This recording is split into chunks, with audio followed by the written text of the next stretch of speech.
Love asked us that we be a little braver than is comfortable, a little more generous, a little more flexible. It means living on the edge more than we care to. A quote from Norman Mailer. Good morning. Where I am is good afternoon, and some of you might be good evening, but welcome. It's a blessing to be here with you and a blessing to talk again to this group. Be here in this shared field of awareness, remembering who we are, why we're here. This morning we come not to be fixed because we are broken, but to be reminded of the truth of our being.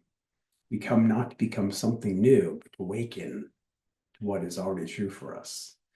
We are one with God. We are whole. We are perfect, exactly as we are.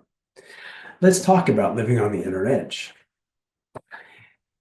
Let's talk about the aspect of a spiritual invitation. When we hear the word edge, we may think of danger, change, instability.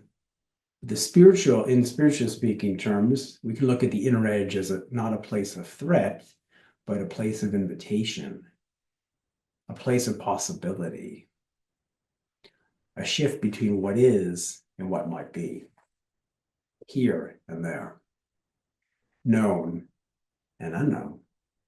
It's a place where spirit is gently calling us forth. It's a place where the soul whispers, there is more. It's a place where the entire potential of the universe is at our fingertips. So what comes to mind to you when I read these statements, these declarations? What is it a place for you?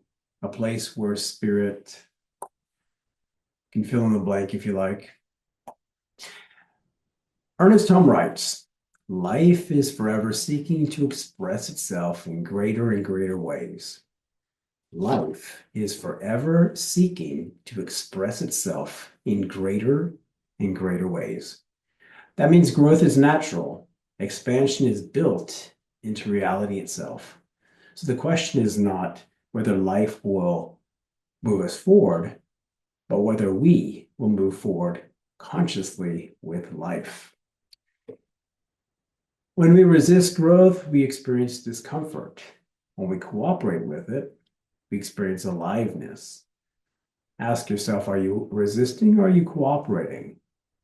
And that's a good question for us to ask each other, ourselves, in every moment. Am I resisting or cooperating here? What am I feeling? Living on the edge means we are willing to let go of who we have been just enough to allow who we are becoming to emerge. It sounds easy, but how is this in practice? And of course, situationally, it can be more difficult for some things than other things, depending on how attached we are to what it is we might have to let go of. Living on the edge means we're willing to stand by at the boundary of who we have been and who we are becoming. This is an inside experience. The inner edge is an inside experience. How? Not defined by outer circumstances. It's not about making dramatic changes just to prove you're spiritual. Not about changing jobs, moving cities, or making dramatic decisions, although those things may be part of the process. The inner edge is first and always a state of consciousness. In fact, you might even say the inner edge is consciousness itself. So ask yourself, where are we in consciousness? Where are you in consciousness? Where am I? Can you and I, take an objective evaluation of our consciousness status now, in this moment? Are we willing to accept what we find and maybe willing to modify it? And you might say, well, what is consciousness? What does that mean? Let's get to that. But you may have heard this too. I know I have heard people say, oh, he or she is not very conscious thinking. And so I think to myself, okay, well, what do you think of me then? And what does that say about them when there's a judgment about how conscious people are? It may be true that that person is or is not.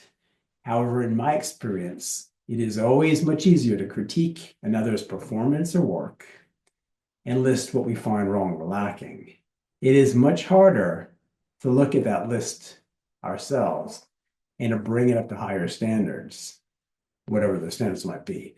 And certainly the standards of another are much higher to, those expectations of another are much higher to achieve than perhaps even of our own.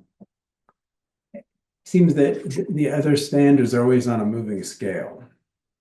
Our own standards may also be on a moving scale. If we can be conscious in terms of what we call that scale, where we're looking at, it gives us some insight. If we can evaluate, self-evaluate through a loving and honest process, then we're going to find that awakening of consciousness is a journey, one that we started when we came to planet Earth, one that all of life is embarking on. There's no deadline, no rush, no expectation of where we should be. There's just simply where we are and where we can move to. An invitation. And certainly as humans, as part of this process, the involution and evolution of spirit itself expressing through us, we have an invitation to move into deeper and greater expressions of this consciousness.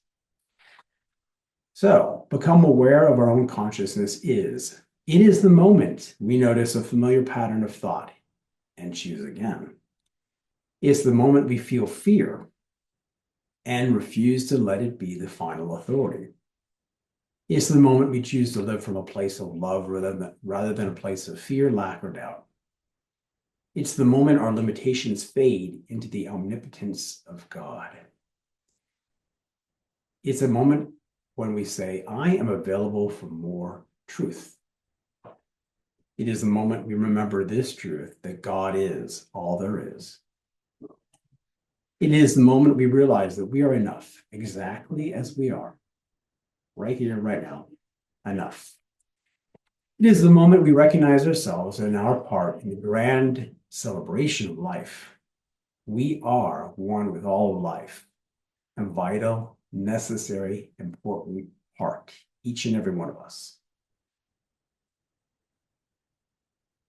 Science of mind reminds us that we live from belief, and when our beliefs remain unchanged, our lives remain predictable. Comfortable, perhaps, but limited and static. Life is not static, so we are not growing with the world, and thus we are holding ourselves back. At the inner edge, we are not abandoning what we know. We are allowing it to evolve, perhaps organically, or perhaps directed by our intentions, but we're allowing it to evolve into something new. This inner edge is consciousness, not circumstances, not defined by outer conditions. It could be the moment when we notice our familiar thoughts and choose not to be governed by them. The moment when fear arises and we do not condemn ourselves for it, but we also do not let it decide for us. We stop asking, what will keep me safe?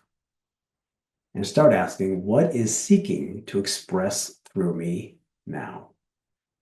What is seeking to express through me now? Science of mind teaches us that our experiences flow from our beliefs. When we live safely inside old beliefs, life feels predictable.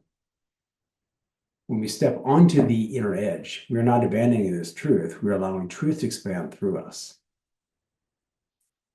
What about faith? Having faith here on the inner edge. It requires faith, not blind faith, but faith in God, spiritual confidence.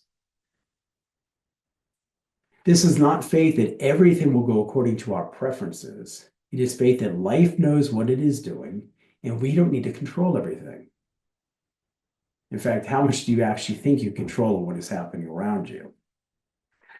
Sometimes we feel like we need to control everything, all the situations, conversations, what people are doing, the happenings, and yet, Holmes writes, we do not use spirit, we cooperate with it. So at the inner edge, we are no longer trying to control outcomes. We're aligning with principle. What we can control is how we react to what is happening. We can control our inner world, our inner peace, our inner calm, our decisions on how we choose to spend our time, talent, and treasure, and where we focus our energies. In fact, Holmes reminds us there is a power in the universe that is greater than we are, and we can use it. So ask yourself, how are we using it? How are you using it? How am I using it? How are we using this power today? It is always being used, consciously or unconsciously. So how are we using it? When you get to the inner edge, it's an opportunity to say, there is an intelligence greater than my fear. There is a law that responds to my clarity. There is a presence that supports my becoming. Fear is not a failure. In fact, one of the most compassionate teachings we can offer ourselves is this: fear does not mean we are failing. It means we are growing. We are encountering unfamiliar territory. It arises when the mind encounters the unfamiliar. But unfamiliar does not mean unsafe. It means unpracticed, unknown. Living on the inner edge then means we stop letting fear be a stop sign and allow it to become a signpost. Entering new territory.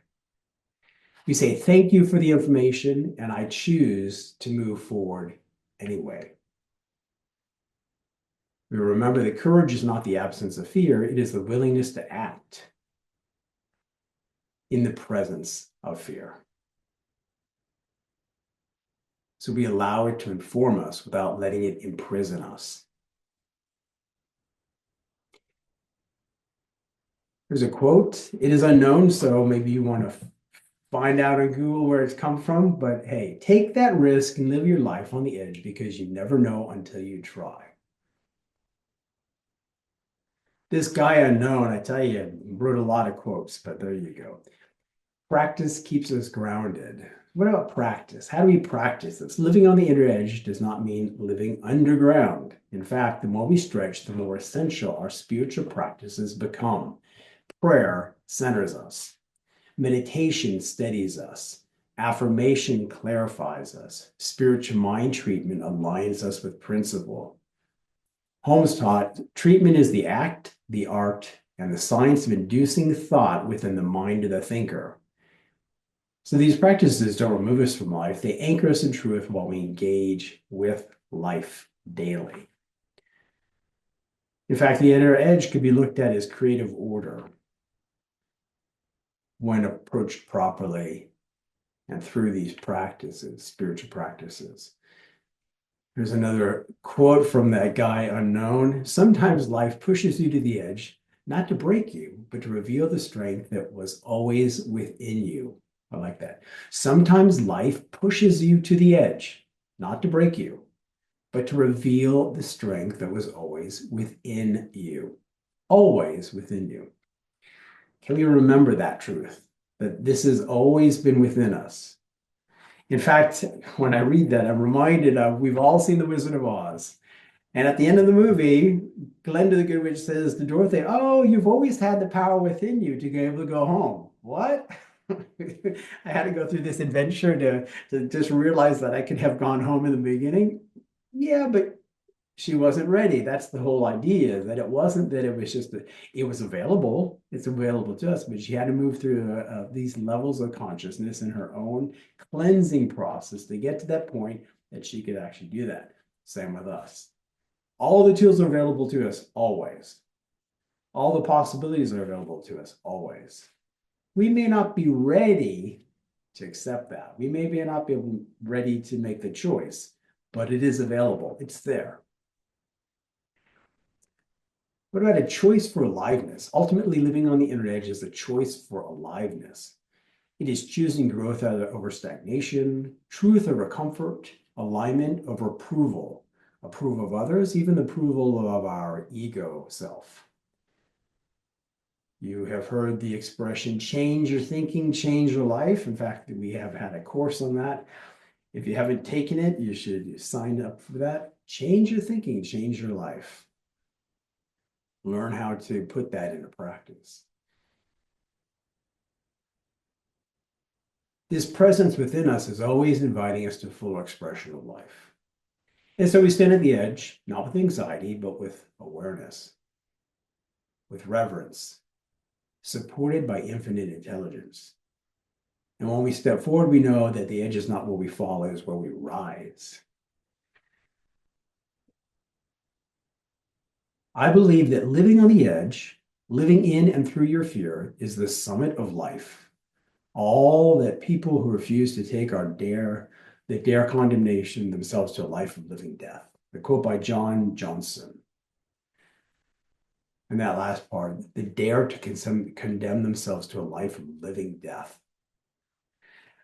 A little extreme, but perhaps we need to hear sometimes some words that wake us up a little bit. Living on the edge is the summit of life. Okay.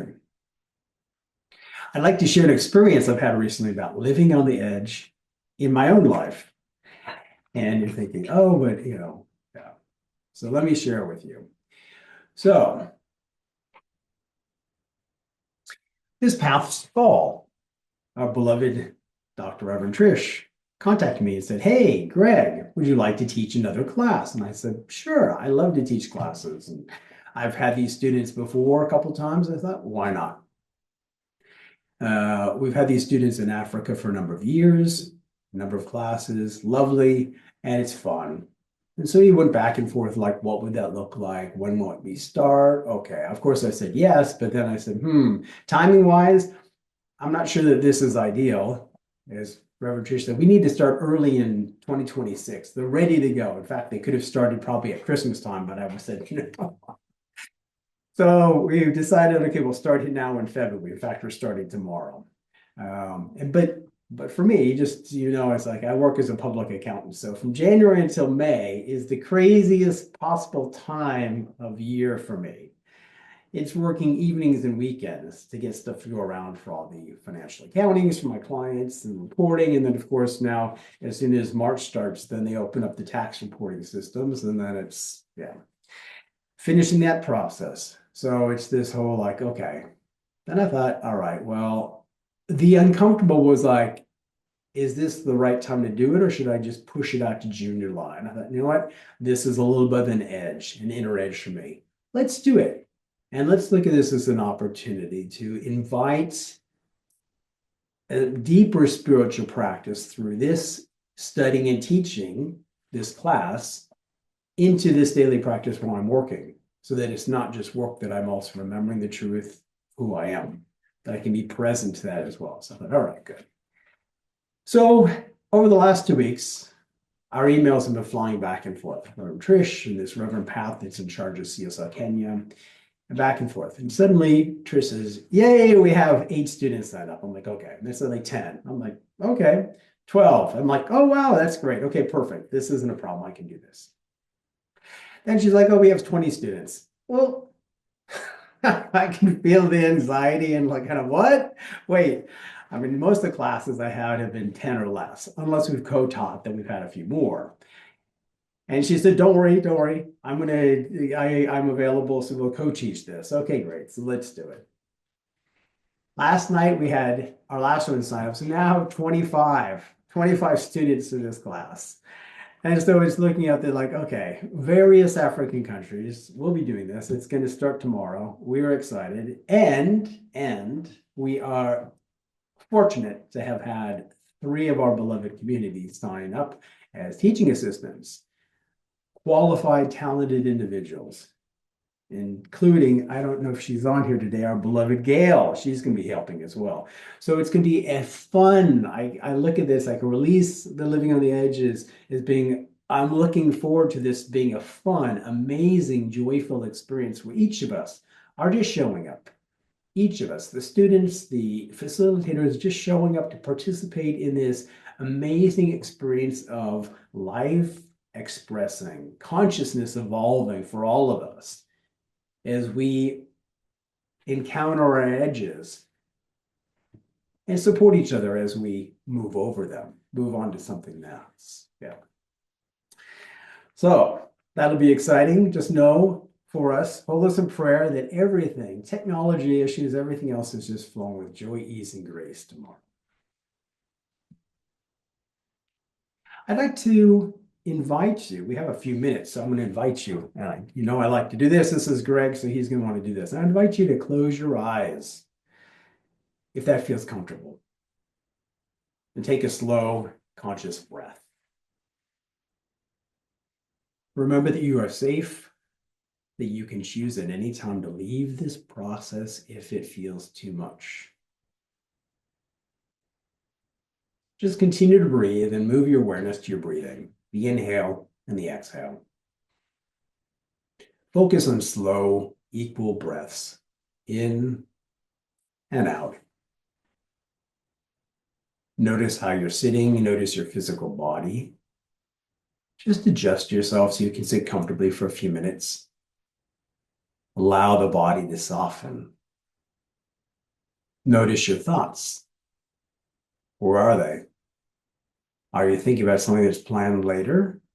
Are you listening to these words? Are you thinking about what has been said? Just gently guide your thoughts back to your breath, the inhale and the exhale. I invite you to place your hands over your heart. Continue to breathe.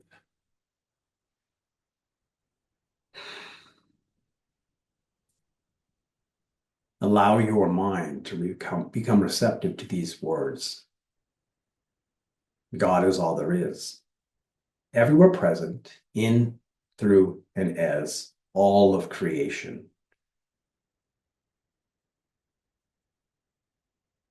You are one with God. I am one with God. We are one with God, with all of life.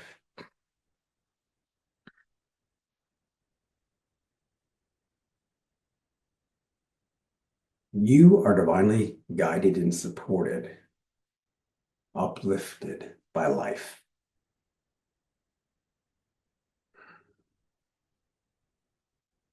All your needs are met.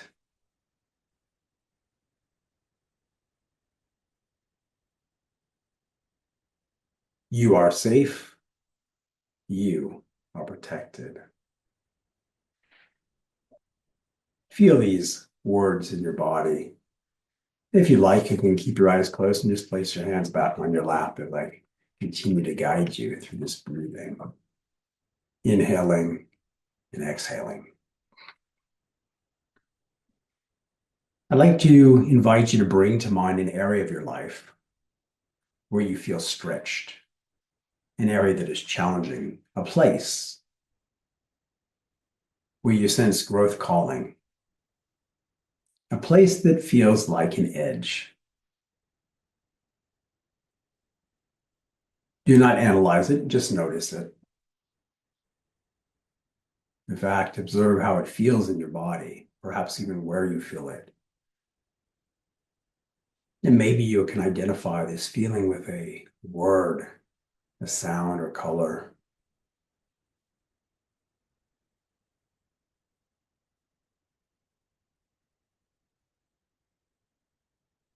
I'd like you to imagine this area where you feel stretched as a hill. It doesn't have to be a big hill, just any type of hill. It could be something in your backyard, in your neighborhood. Imagine yourself standing and looking up at this hill. You can see this opportunity for growth or challenge, whatever you want to call it. But you can't see the other side. You do not know what's on the other side. You might be curious. You might have a little bit of doubt or hesitation what's on the other side. It's unknown. And slowly you start to walk up this hill.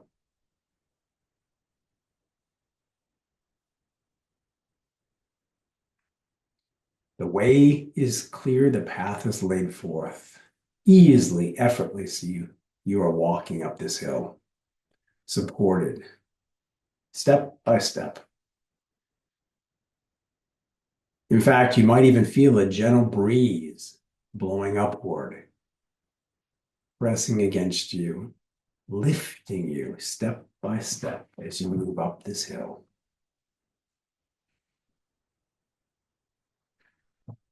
Suddenly you come to the top to the edge of whatever this situation is. You're at the edge and you can see over it. So ask yourself, what do you see? There's no good or bad here, no right or wrong. Do you see a plateau where it flattens out? Does it go down again? Is there another hill? I don't know. Just noticing, observing. And here you are at the edge. Now you have the ability to see what's beyond. You are still safe. You are protected. And you are always divinely guided.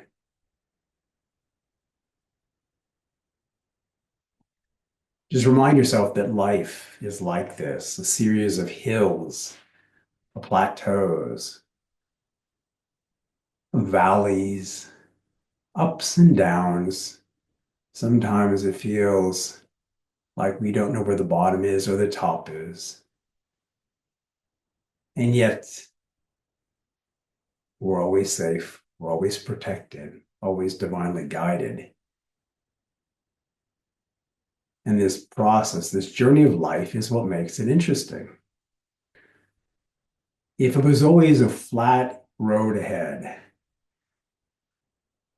I'm from the Southwest. If you imagine walking from Dallas, Texas to California on Highway 10, it is some of the flattest earth on the planet, maybe in the Middle East as well, but it is some of the a little bit of mountains when you come to Mexico and Arizona, but when the Texas part until New Mexico, it is flat and long and flat.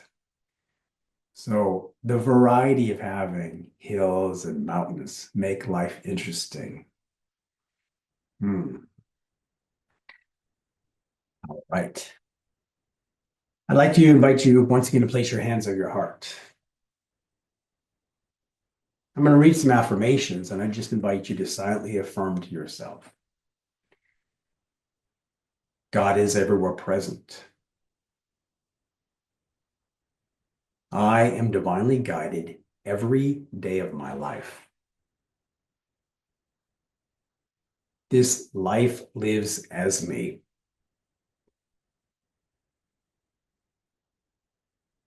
I am supported as I grow into my highest and best. I trust the process of unfolding. I trust that life is always for me. And I have faith that I can easily embrace all opportunities. If you like, you can bring your hands in a prayer position. I know that each and everyone here is guided by divine wisdom beyond personal effort. I know that the next step is known in mind, even if not yet visible. I know that courage rises naturally when we allow it, and we can tap into this energy at any time. I declare for us that clarity replaces confusion, faith steadies the heart, and right action reveals itself with ease and grace in our lives. Take a moment to feel gratitude for yourself for being present today, for making a choice to live on the edge with faith. Take a moment to be grateful for something amazing happening in your life right now.